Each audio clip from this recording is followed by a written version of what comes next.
Oi! Que galera bonita, viu? Legal. E aí, Daniel? Muito obrigada, muito prazer estar aqui com você. O Rede Sul Bahia se sente muito honrado também, valorizando a cultura pop, que muitas vezes nem é tão valorizada, né? E a gente está vendo aí pela quantidade de gente que tem aqui, de diversidade, que tem realmente uma força e uma importância. Valeu, Ian. Então vamos lá, né, Daniel? Como começar a ser um desenhista? Como foi para você? Conta aí sua história pra gente. Como foi apresentado agora, né, eu sou um desenhista profissional de quadrinhos, mas eu comecei e ainda sou fã de quadrinhos, só que eu não era profissional, logicamente, no meu início. O que me motivou a desenhar foi o histórico do meu pai.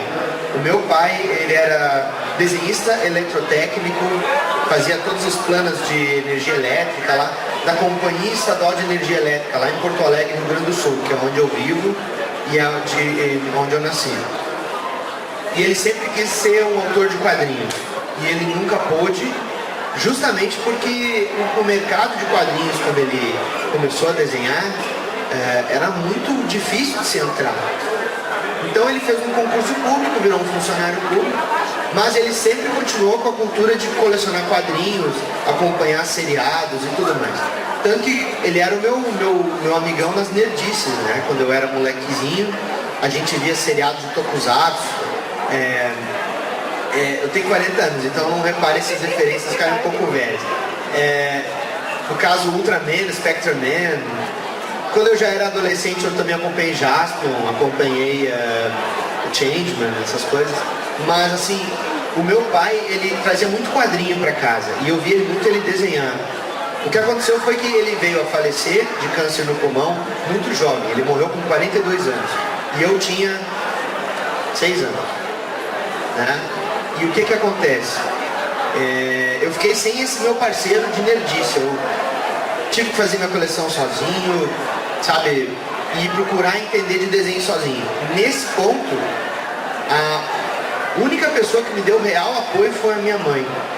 Porque os meus parentes, os irmãos dela, tudo diziam que eu ia ficar louco, que isso não levava a nada. Eles não falavam assim, né? Mas eu ia, por exemplo, passar as férias na casa dos meus avós, meus tios. Eu levava uma pilha de gibi, lápis de cor, papel, e ficava desenhando ao invés de brincar, né? E aí eles achavam, nossa, mas você não vai levar nada, esse menino tem que trabalhar com alguma coisa, ele só fica desenhando, desenhando. Aí minha mãe falava, calma, deixa ele. E então eu comecei a me interessar por quadrinhos por causa desse cerne familiar, que é muito importante. Porque às vezes os pais, isso vale para qualquer profissão. Você mexa com a vontade de trabalhar com alguma coisa que as pessoas julgam que não é trabalho. Se o pai de vocês reprovar, vocês dizer, filho, isso não é um trabalho, isso não é vida, tenham paciência, sabe? É um modo que os pais demonstram que gostam e estão preocupados com vocês. E às vezes eles comentam isso porque eles não têm um parâmetro para comparar se isso é uma profissão. Por exemplo, eu quero fazer videogame. Aí tem um pai que pode dizer, mano, filho, isso não é trabalho? Videogame? Tem mercado para isso? Conquistar a confiança dos pais é importante. E você não vai contar a história da sacanagem, não? Não, você perguntou como é que eu comecei a desenhar, não como eu me tornei profissional. Quem ouve isso acha que eu fiz filme pornô. O mercado de quadrinhos no final dos anos 90, no final dos anos 80 para 90, para ser um autor no Brasil e publicar quadrinhos no Brasil, ou você fazia quadrinho infantil, ou você fazia quadrinho de terror, ou você fazia quadrinho de sacanagem. E a minha primeira experiência como desenhista profissional de quadrinhos numa editora foi um quadrinho de sacanagem. Aos 15 para 16 anos. Aí vocês pensam, caramba, o que é isso, né? Eu usei pseudônimo. Eu não podia assinar, senão eles não iam aceitar. E como era pelo correio, eu mandava. Só que eu era um baita de um trouxa, porque eu não tinha nem conhecimento de causa, eu era virgem também, então... Mas assim, tinha muita imaginação, muita referência embaixo do colchão, sabe? Muita vontade nas mãos. E aí eu comecei a desenhar. Eu fiz uns 3 histórias só, porque ao mesmo tempo que eu estava fazendo isso aí, eu estava fazendo um quadrinho de terror para uma editora de São Paulo chamada The Art. E como é o processo? Você recebe o conteúdo, a direção do que você tem que fazer, você reproduz o que uma equipe lá em cima está pensando, você tem liberdade para criar, como é o processo? Quando você trabalha com marcas que são franquias, no caso as da Marvel, as da DC, a gente citou Digimon aqui também, as da Toei, você precisa ter uma disciplina muito séria no referente a cumprir as expectativas que a empresa espera, sabe?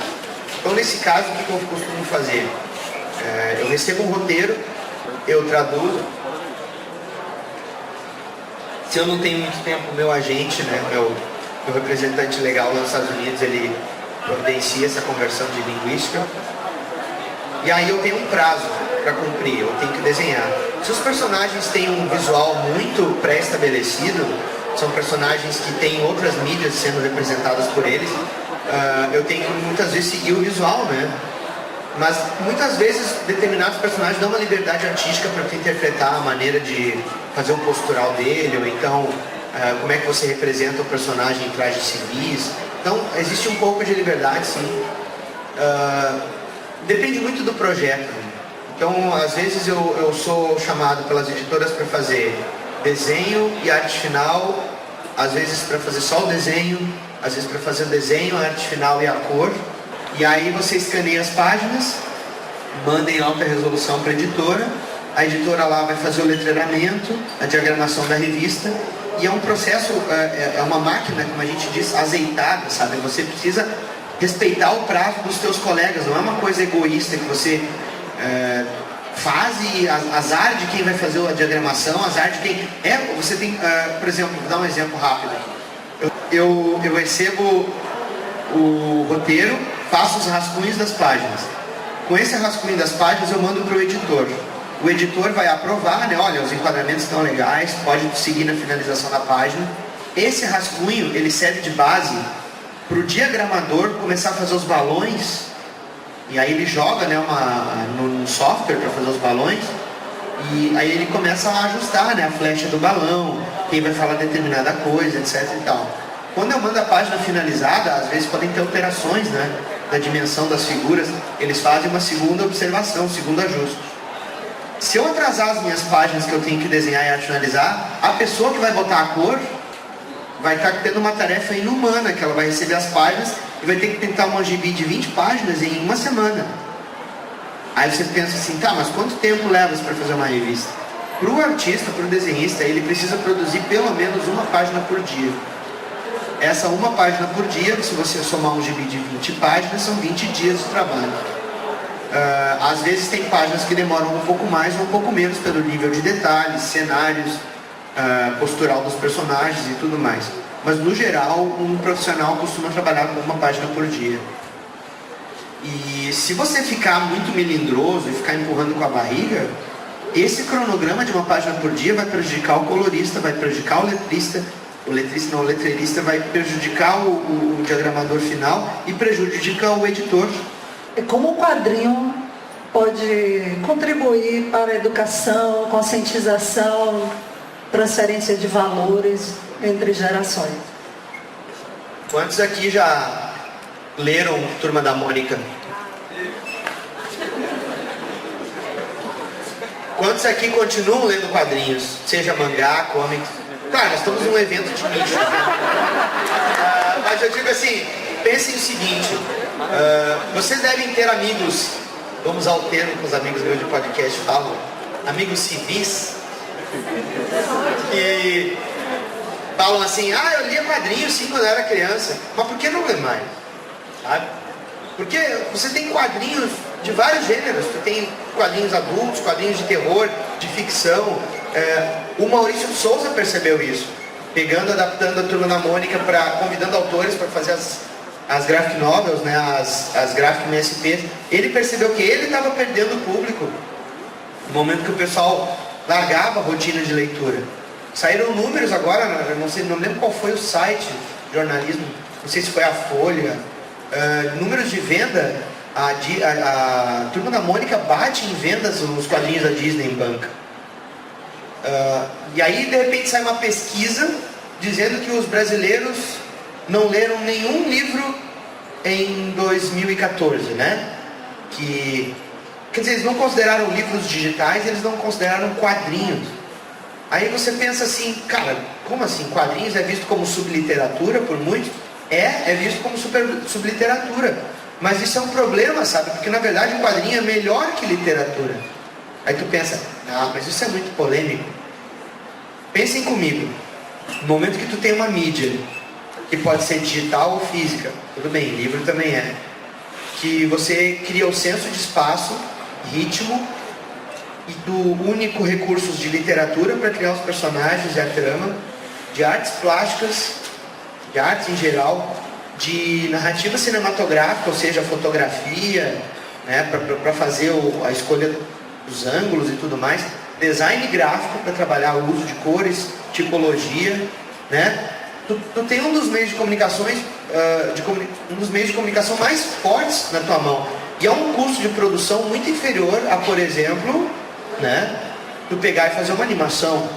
Aproveitando aí o gancho, e hoje um desenhista, quem quer começar a se profissionalizar nesse setor, qual o processo? Como foi para você? Como você chegou a uma grande empresa como a Marvel, como a DC Comics? No momento que eu tive a minha primeira oportunidade para publicar na Marvel, eu estava fazendo a faculdade de Publicidade e Propaganda, tendo todos esses meus projetos autorais em paralelo, né? E aí é uma oportunidade que eu pensei assim, nossa, eu vou desenhar os personagens que eu cresci lendo, né? Só que era uma realidade de mercado muito diferente da que nós temos hoje, né? Hoje em dia a gente tem a internet, a gente tem banda larga para poder mandar o teu material que você fez para o servidor da editora. E naquela época eu não tinha internet, não tinha computador, então eu fazia as páginas do roteiro que vinha pelo meu agente em São Paulo. E aí eu mandava as páginas via Correio, Federal Express, com um prazo super apertado para chegar em tempo lá para a editora. Então foi bem mais difícil, assim. Mas a minha entrada no mercado norte-americano foi assim. Eu já estava publicando meu fanzine há um determinado tempo. Eu já procurei conhecer outros autores de quadrinhos para trocar experiência com eles. Um desses autores era o Mike Deodato, que os brasileiros conhecem como Mike Deodato muitos, mas o nome dele é Deodato Taumaturgo Borges Filho. Ele mora em João Pessoa, Paraíba. Ele começou a trabalhar naquela época para Marvel, não, para DC. Ele estava desenhando o título da Mulher Maravilha. E ele é fanzineiro como eu. Ele fazia fanzines também, essas revistinhas artesanais. Ele, trocando carta comigo, ele falou, pô cara, o meu agente está procurando, está querendo representar artistas para o mercado norte-americano, mais artistas, o mercado está expandindo, está surgindo mais editoras e tal. E aí eu mandei amostras de páginas. Editoras, quando elas querem contratar um desenhista, eles pedem para o sujeito fazer um sample, né? E aí eu comecei a trabalhar no mercado lá de fora. Assim, eu acho que a profissionalização, né, é importante a pessoa entender que quando você trabalha com uma coisa que é um hobby para você, no momento que você torna uma dinâmica que disso acaba sendo uma profissão constante, você tem produção constante, você precisa ter a disciplina de que só por ser um hobby não significa que você vai desenhar quando você tem inspiração, quando você quer. Se você está sendo pago para fazer aquilo, o outro lado, né, a editora que contrata o seu trabalho, eles querem um senso de responsabilidade seu. Então você não pode ficar ser melindroso, querer que tudo saia perfeitinho, ou então ficar desenhando ao seu bel prazer e de repente o prazo da editora aspira. Você precisa ser responsável.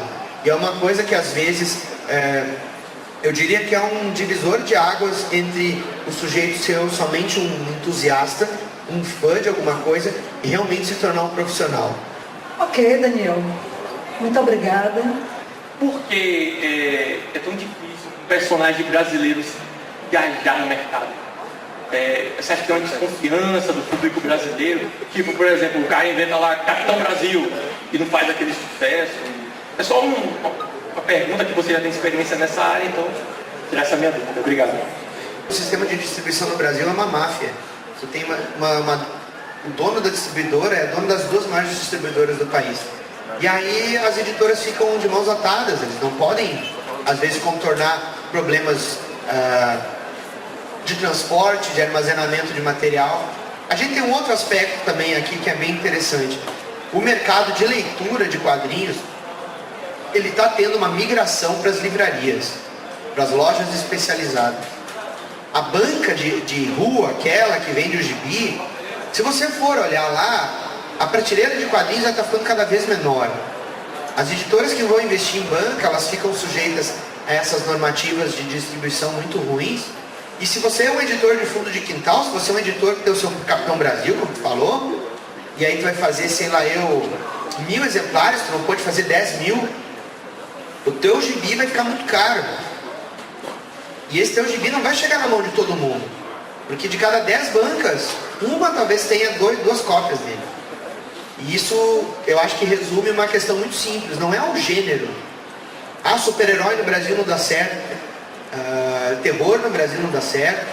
Ou então vem aquela patrulha cultural. Ah, mas os meus monstros do meu livro de terror, do meu quadrinho de terror, são do folclore brasileiro.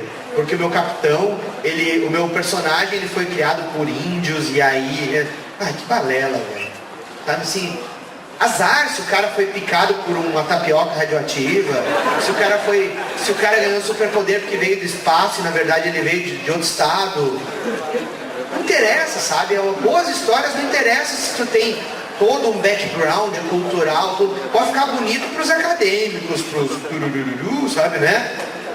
Ou às vezes você pensa assim, não, eu não vou fazer quadrinho de super-herói, eu vou fazer um quadrinho baseado na história do meu estado, do meu município. Aí entra o que você falou, do fator de passar a informação, passar o conhecimento. Já entra num outro segmento de quadrinhos, quer dizer, tudo é possível fazer. O problema aqui no Brasil é chegar no seu leitor, cara.